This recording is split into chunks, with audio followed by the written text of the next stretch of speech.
Fala galera, professor Ederson aqui mais uma vez, aula de História, e nós vamos falar sobre a descolonização dos países asiáticos. Isso mesmo, pós Segunda Guerra Mundial, cria-se aquele clima Guerra Fria, a tensão entre os Estados Unidos da América e a União Soviética, liderados pela Rússia. A Revolução Russa, que trouxe o regime socialista a este país em 1917, cria-se essa tensão no mundo. E no pós-guerra fica essa bipolarização entre os Estados Unidos e a União Soviética. Beleza, mas e o mundo? Como é que fica com isso? Bom, em 1912, basicamente, a Revolução Chinesa ela foi liderada por Mao Tse-tung, que vai de 1893 a 1976. E representou o triunfo final dos comunistas no país em 1949. O processo de mudança política na China teve início em 1912, quando o país deixou de ter um imperador e passou a ser uma república.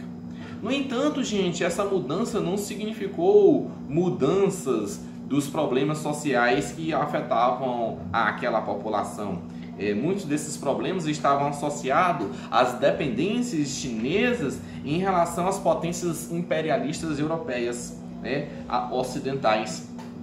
Além disso, os chineses enfrentavam na época as perseguições feitas pelo governo, visto que o partido capitalista da época perseguia as pessoas que estavam envolvidas com o socialismo, ou seja, o Partido Comunista Chinês. Então, o Partido Capitalista perseguia as pessoas chinesas de Partido Socialista.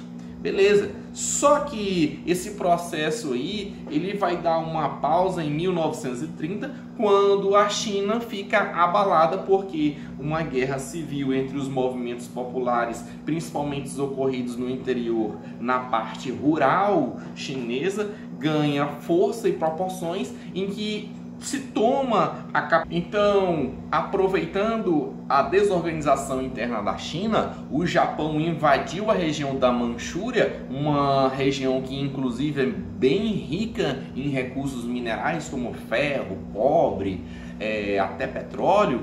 Essa região ela fica sob ataque até 1931, onde forçou uma aliança entre o partido do governo capitalista e o partido do governo comunista para impedir o avanço dos japoneses. Porém, em 1945, com a rendição do Japão na Segunda Guerra Mundial, após receber as duas bombas atômicas dos Estados Unidos, os chineses nacionalistas, apoiados pelos Estados Unidos da América, voltam a combater os comunistas.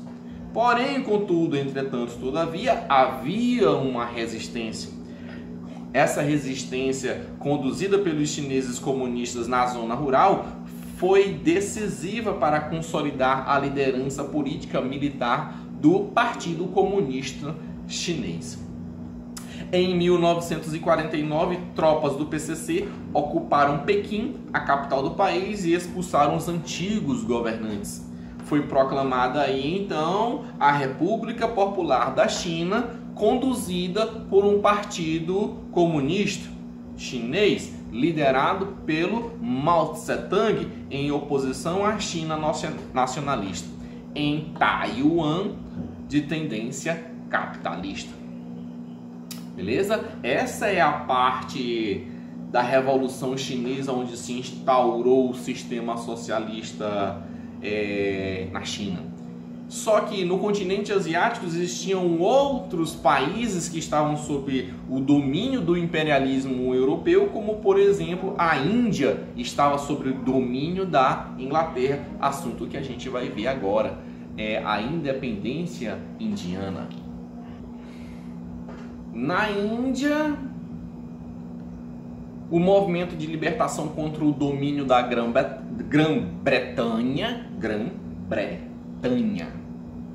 tornou-se mundialmente famoso por meio da atuação dos Mohandas Karamchand Gandhi, conhecido como Mahatma Gandhi, de 1869 a 1948, inspirado por ideias que misturavam os aspectos do hinduísmo à desobediência civil, como forma de luta, uma forma de luta pacífica, viu, gente? A atuação de Gandhi combinou a resistência cultural, a crítica econômica contra a dominação britânica no território indiano.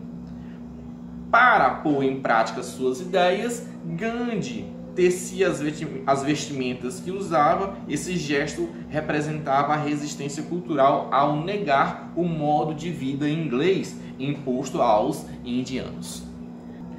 Nesse caso, gente, ele negava, ele fazia uma crítica às vestimentas ocidentais, às nossas blusas, calças. Naquela época eram os ternos, as gravatas, os chapéus, tudo isso.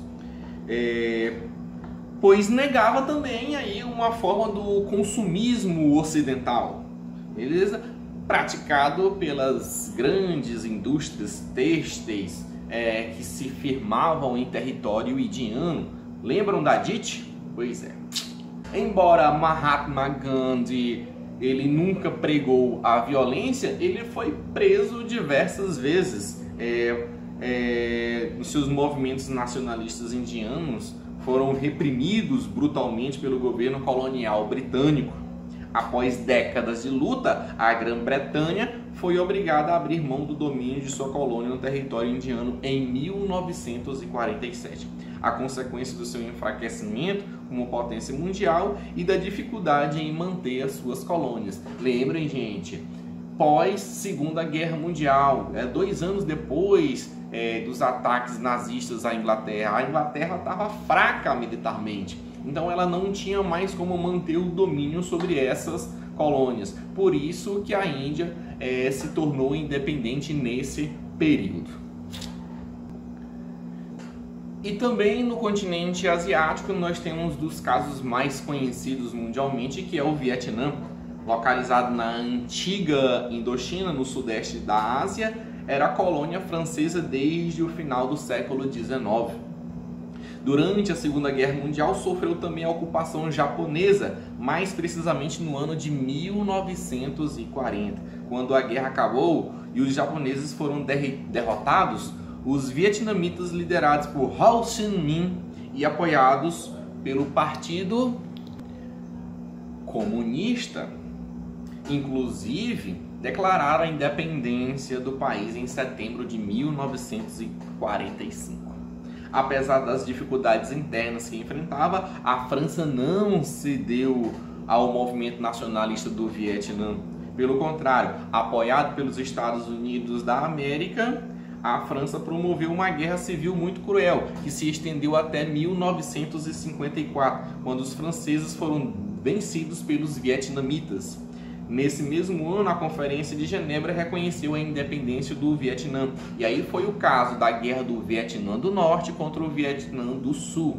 Apoiados pelos vietnamitas comunistas do Vietnã do Norte, crescia um movimento de guerrilha no Vietnã do Sul, que lutava contra o governo estabelecido na região, ou seja, contra o comunismo. Esse Vietnã do Sul era apoiado pelos Estados Unidos da América, na qual tentou intervir aí em 1960, provocando um dos conflitos anti-imperialistas mais sangrentos do século, que foi a Guerra do Vietnã. A guerra onde nós temos aí diversos filmes lançados, o Rambo, o Braddock, aqueles filmes da década de 80. A grande questão é que essa guerra no Vietnã estava trazendo muitas digamos assim, problemas ao governo estadunidense, muita impopularidade. E aí, somada toda essa impopularidade nacional e internacional que provocou essa guerra, fez os Estados Unidos se retirarem no ano de 1975, assumindo, portanto, a sua derrota no confronto. Como resultado de quase 30 anos enfrentando a França e os Estados Unidos, o Vietnã se tornou, enfim, um país soberano e unificado. Isto deixou de ser uma colônia e passou a ser reconhecido por todas as nações do mundo como um país independente. É importante perceber, gente, que a Guerra do Vietnã não foi uma simples guerra de independência. Seu significado maior, pois ela está dentro do contexto da Guerra Fria, aquele contexto entre o capitalismo e o socialismo. Nesse caso, os Estados Unidos apoiando os regimes capitalistas e aí o Vietnã segurando toda o pepino do comunismo, do socialismo, independentemente do apoio russo ou o apoio chinês. Beleza? Então chegamos ao fim aí de mais uma aula longa inclusive, mas não deixe de deixar o seu like, de comentar presente e se inscrever no canal do Professor Ederson.